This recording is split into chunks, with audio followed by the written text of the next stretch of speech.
Hello, and welcome back to the Chevelle build. This is going to be part two, which is basically going to be the second half of the first year of the build. Hey, but real quick, I got a question for you. If you can tell me what's wrong with this shirt. I ordered this shirt on a half-off site on the spider webs, and it's incorrect. You can tell me what it is and what the numbers mean, or just get creative and put anything in there, like launch codes to a missile. Put it down in the comments. Let's see what you got here. So, this next vehicle is mostly getting the engine together, and I got it running the first year. So, that's what you're going to see in this episode. Let me know how you like it, and I hope you enjoy it. And remember, at Autocorrected, we don't make mistakes, we make custom modifications. Autocorrected, we don't make mistakes, we make custom modifications. Okay, let's get into this video of the part two of the first year of the build of this 1972 Chevelle. First of all, tomorrow is Veterans Day, so make sure you thank a vet, and if you get the day off, be sure to spend some time with family. Think about all your blessings, and I hope you have a great day. Alright, so as you can see here, we are moving right along with the pictures of finishing the trunk pan, finishing the inner fenders. There was a lot to do. There was a lot to do in the car. It was in pretty poor shape, as you can see. The gas tank there, scuffed it up, painted it. You'll see that here in a second. Had to work on the wiring that went to the rear wiring harness to the lights. There's the inner fenders I got. There's the painted fuel tank. There's the patches on the inner wheel wells, and that's behind the back seat, and you can see the hole in the floor there that I had to patch. There it is with no trunk, no trunk lid and no rear bumper. And yep, here we go. Okay, so I started doing my rust proofing, and that is the inner fender on the passenger side. There's a patch I made for under the seat on the driver's side, and that is the passenger side under the seat. And you can see a couple other patches, just trying to strengthen what was there, make sure I stopped the rust, and made it safe. So, moving on, I started test fitting fenders that I'd gotten, and there's some paint painted up under the fender wells, painted the trunk. Also put on some seam sealer. There should be a picture of seam sealer somewhere in there. And then I started making it all one color. Started primering it all gray. And there's where I was testing my rear wiring harness. And there's Isaac helping me out. I don't remember exactly what we were doing there, but he was helping me out. And just starting putting it back together. Then I got all the patchwork done. It was just patching it, putting all the pieces back on it and getting it one color. There's some more painting I did.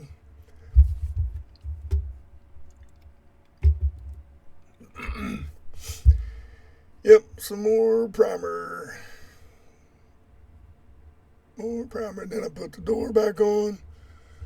That was the original, known to me as the original door to the car, which was in pretty bad shape. I later on decided to change the doors. There's one of the fenders I got that was from a buddy of mine. There's the seats. They came out of an '89 Firebird. Those seats that I originally had in it the first time I took it for a drive.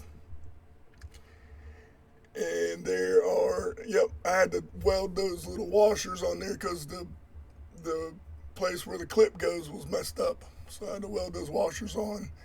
Worked pretty good in order to get the clips on it so I could hold the inner fender to the outer fender. Yep, and there it is painted up after I welded the washers on, and the inside painted up. I used a lot of just Rust-Oleum gloss black. It works pretty good for to prevent rust. There's the there's the steering column in that came out of a 72 Nova. Some more test fitting of the fender. Took off and also I painted it that day. I took off the trim and the SS badges that day. There I am doing some more spray painting. Seems like that's all I got done. Was painting. Some more interior. As you can see, there's no dash. There it is, the trunk painted, the lid back on. And then I started putting on, I'll show you the engine pictures in a second, started putting on all of the front radiator core support, and again, fitting all the fenders, fitting the fenders on it, and yep, there's the driver's fender, the passenger fender, you can see it's there. It wasn't too bad, a little bit of a challenge, just trying to make sure everything lined up good. The gaps were pretty decent. There's the radiator in.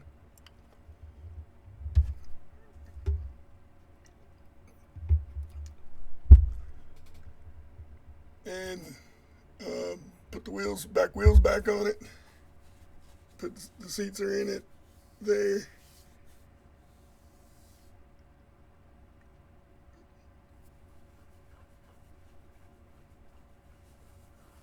Yep, you can see my punch list, the cardboard on the window. That was,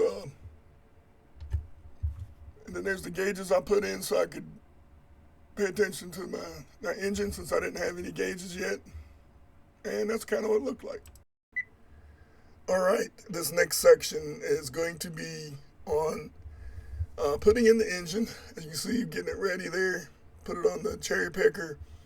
Hooked the transmission to it. The boys was helping me, Brandon and his buddies. They were helping me. We didn't get too far.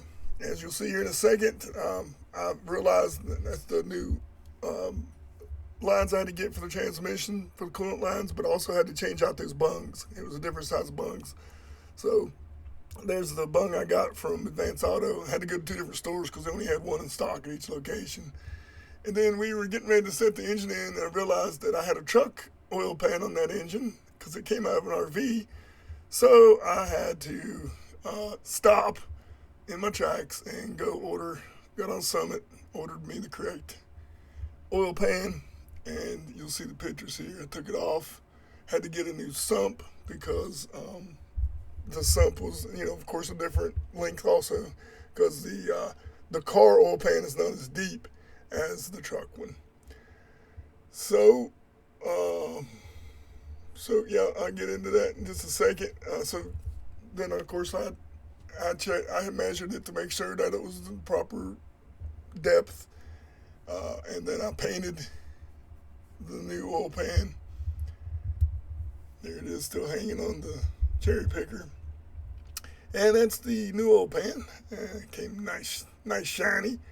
And then I put it on, and then I painted it, and then put the engine in.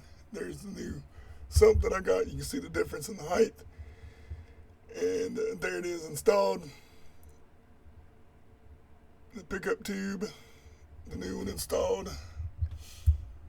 The new pan on, and then painted it up. And then me and Brandon dropped it in. His friends weren't available to come help us. We dropped it in. There it is. There it sits. And then I had to put the cross member on underneath for the transmission. And it felt good just to get it to that point, sitting in the car. So then I had got these headers. The headers you see there, I'd got them from the same guy I got the engine from, and realized they wouldn't work. So I had to go back to Summit and order the correct headers for my car. They were big block headers. They fit on the engine fine, but they didn't fit the car. So then did some more test fitting. That's where I was jacking it up to try to get the headers on it. You got to jack it up. There's my new intake and carburetor. Woo! Love it when you get new parts, new shiny parts. Don't have to clean nothing. You just slap it on. So there's the breather that I got also, and that's installed. And I also got those valve covers somewhere. I've since changed them, but I forgot those valve covers for temporary. That's the new Summit headers on. They look pretty good, fit perfect. They were the cheapest ones I can get, so they're not coated or polished or nothing like that. And then I started putting on my pulleys and my alternator. It's the same alternator that came on that engine.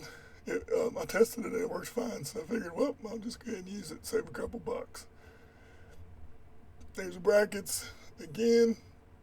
That's a stock fuel pump, which I've since replaced because it went out on me. We were on a ride, me and Shelly were on a ride. I took pictures of the brackets for the power steering pump because that way I could, when I put the new one on, I could kind of figure it out. Because the old one had the tube, the fill up reservoir was in a different location because it was again in an RV. So there was all the engine with everything hooked into it. Whoever had this car had a small block and they had those little helper springs in there. I don't know if you noticed. And that's the new steering gearbox and the new steering pump. And that's the wires that I had to fix those wires before. Well, it was also at this point that I realized that, okay, this is after we started the car, but right before we started it, I'll show you here in a second, I realized that I needed to get a different, this is a video of it running for the first time, and you can tell it's quite loud. Okay, so with the transmission and the drive shaft, I had to go with a static yoke that went into the transmission, and then I had to make the drive shaft guys make me a split yoke drive shaft. Okay, so this next group of pictures is just basically finishing up the rest of the body. As you can see, that bumper was in pretty poor shape, so I scuffed it up and I painted it with chrome paint. I'd like to find somewhere I can get it re-chromed. It's a pretty good bumper, doesn't have a lot of dents and things in it. So just putting it back together, putting all the front. I had to, as I mentioned earlier, I had to redo the whole wiring. I bought all new wiring harnesses for under the dash and everything because I'd gotten from 70. I had a under the dash harness for 70 and the under the engine harness for 71, and then I realized that those they won't work together. So I just went ahead and bought a new wiring harness for both. So it made it a lot easier. It was really plug and play. It was really super nice. So getting the radiator in, put the hood back on, just to see what it looked like. I took it back off after I put it back on. Just wanted to see the car back together again, like one whole piece. Still, the interior was still nothing in it hardly. The dash is in there, but no gauges and no dash pad. And that's the way I took it to. I took it out here. You'll see the pictures. I took it outside and took it to get the exhaust put on it with no gauges except for the ones that I put in. There's the new wiring harness. Yeah, no gauges. I didn't know how fast I was going or anything. There's the new set of wiring harnesses, the new fuse panel, and that was one of the, I forget what that's called. It's very important on these old cars. I forget what it's called. All right, there it is, out of the shop for the first time, and it was a great feeling to have that thing just running. Now, I've done a whole lot of work since then. I've got more videos to show. I've got 2 more videos. I'll show you all the work I put into it. But man, it felt good to get that thing out and drive it around a little bit. See there? No gauges, no dash pad, no hood. That's the way I drove it to get exhaust put on it. So hey, the answer to the trivia question at the beginning. That is supposed to be a small block firing order for a small block Chevy and a big block Chevy. 1843657 is the correct. The last number instead of a 1 should be a 2. So if you guessed it, then you're spot on. You're a real Chevrolet mechanic, and I hope you guys have a great Veterans Day. I really appreciate you hanging out, checking out my videos on my new channel. Please like, share, and subscribe. And I hope you guys have a great day.